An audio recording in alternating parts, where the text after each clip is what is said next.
We're Motor Sister on Horns Up.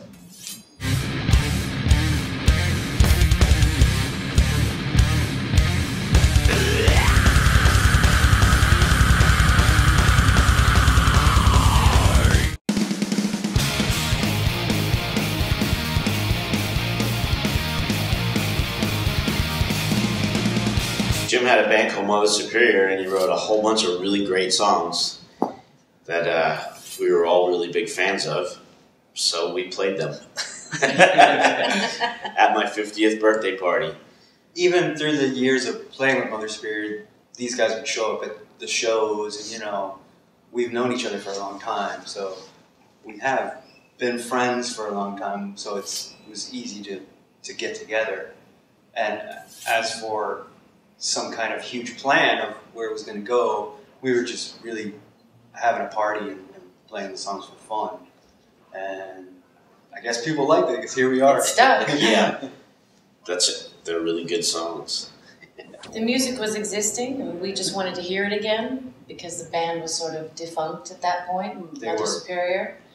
And so we asked Jim if he'd be into sort of resurrecting this music for Scott's 50th because we wanted to hear it, and Scott wanted to play it. So we made that happen. And I love playing with these guys, so anytime, you know, we've done a lot of projects together.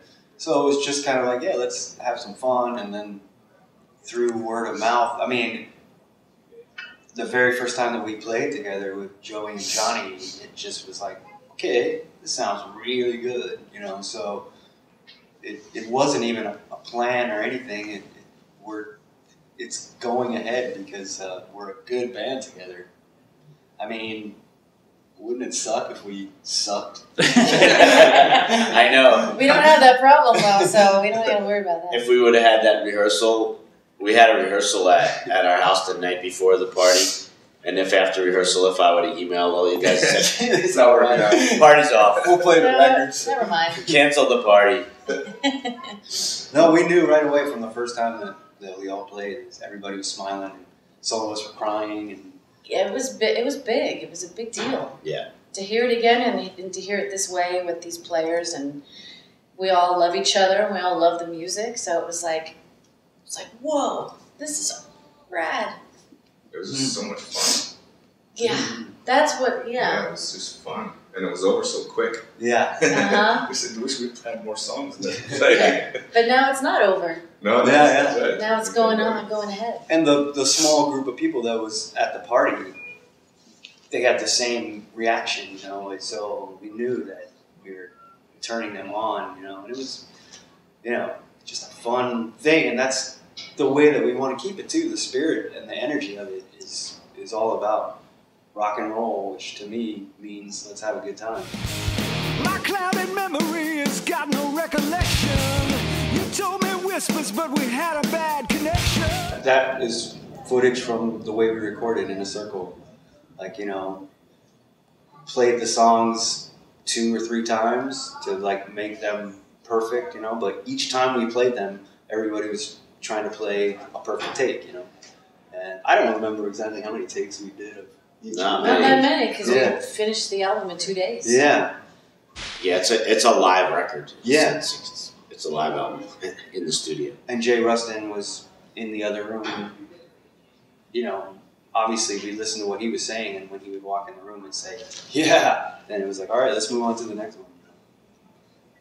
Easy. I'm glad we look like we're having fun. I felt like I was so nervous and concentrating to not fuck up and waste time. So, but I was also very happy to be there because it was just an awesome thing to be a part of. It's not something we're used to these days, making live records. It's a different energy. It's pretty cool. Even if you can, doesn't mean you always will make live records. No, that's right. And then Pearl and I spent one extra day doing the vocals. I mean, we sang live with the band when we did it, and then Jay set us up in his studio to re-sing stuff, and we ended up doing all 12 songs in one day. Yeah. Singing everything. Yeah. So there's a reason for that, you know. That's the way it was meant to be. We rule. We rule. Now I got eyes cameras in the back of my head, so I can see you when you sneak up on me instead. Rock and roll, to me, is less really about the actual music that you're talking about, and it's more like the spirit or whatever. And an attitude. An attitude, and if, I hope that some kids hear this and hear the guitars and say, man, I want to play guitar, you know what I mean? Because I am tired of not buying new records. Or I remember back in the day, at the end of the year, everybody would just make their like top 10 list of the year. I think I can do 2 or 3 these days, you know, just new material. And I don't know. It's musicianship is hopefully always going to be around and not be overlooked. And when I was a kid, I mean, when we were kids, we heard Kiss or whoever, you know, and that's what made us pick up guitars. So hopefully this will have some kind of reaction like that too. You know, hopefully there'll be some testosterone out there that'll be looking for a home. It started there. Yes. You know, the thing about That's a cool quote. You mentioned the 70s and all the music we grew up with, and but the thing a lot of people don't talk about and forget about the 70s is at that point in time, a lot of the 70s music was as shitty as it is now. Mm-hmm. A lot of it, as when you can think about all the great stuff from the 70s, but there was just as much shitty stuff and really singles-driven based radio and really shitty pop music. There was a ton of that all through the 70s. Yeah. That you know, people tend to look back on the 70s and they only think of Aerosmith and Kiss and Thin Lizzy, whatever, all the great stuff. But there was a lot of horrible music in the 70s too, a lot of really shitty pop music. And I see the very much, you know, a parable to the way the music business is now. It's all singles driven and with really shitty pop music. So it's a very similar time, I think, for music. And we are an album rock band. We made an album. You know, we're not just crappy singles driven based pop music. So that's all. Thanks to my losing streak, I never feel too lucky. There's lots of strangers on the dark side of town. Don't listen to the radio. Exactly. Yeah. Yeah. Unless it's serious and you're listening to Liquid Metal or Ozzy's Boneyard or the classic rock channels. Or it's the Soul Station. There are a lot of good stations on Sirius. But terrestrial radio, no, turn it off. Unless you're lucky and you live in a city that actually has a good station. There are some cities in America that actually still have rock stations.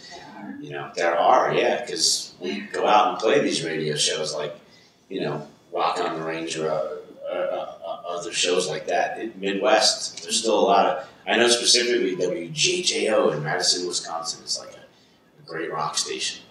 So some cities are lucky, they actually still have that.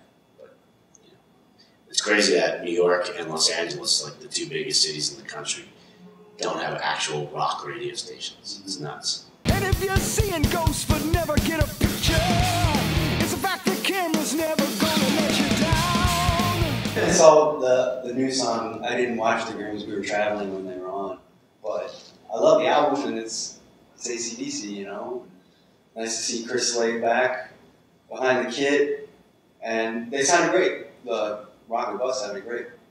I'm glad that they gave him some time too. Just, you know, glad that there was some rock and roll. Yeah, what a concept. There was a band playing their instruments, you know, an actual band playing guitars, bass, drums, and no auto-tune.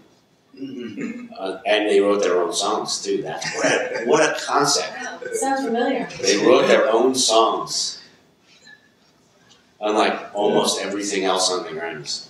Except for BECK. Except for BECK. He writes his own songs. The truth is the truth, and a lie is just a lie. Fucking around, which way to go? Kanye needs to change his fucking diapers. He's a whiny little baby. I think he needs to change his diaper. That's what I think.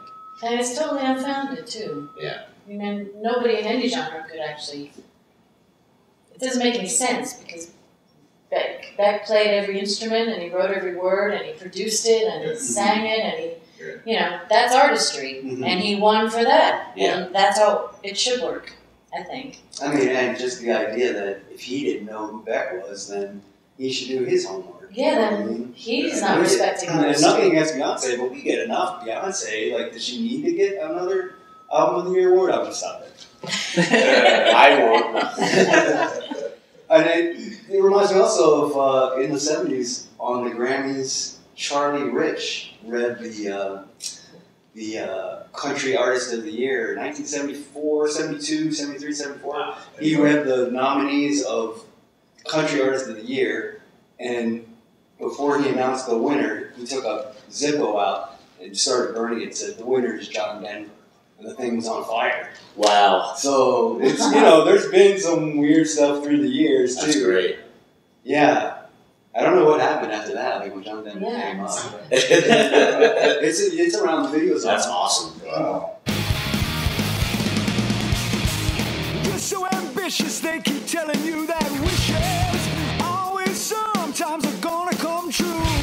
I'm a big Tenacious D fan, so, you know, and I know how much of a fan Jack is of Ronnie James Dio.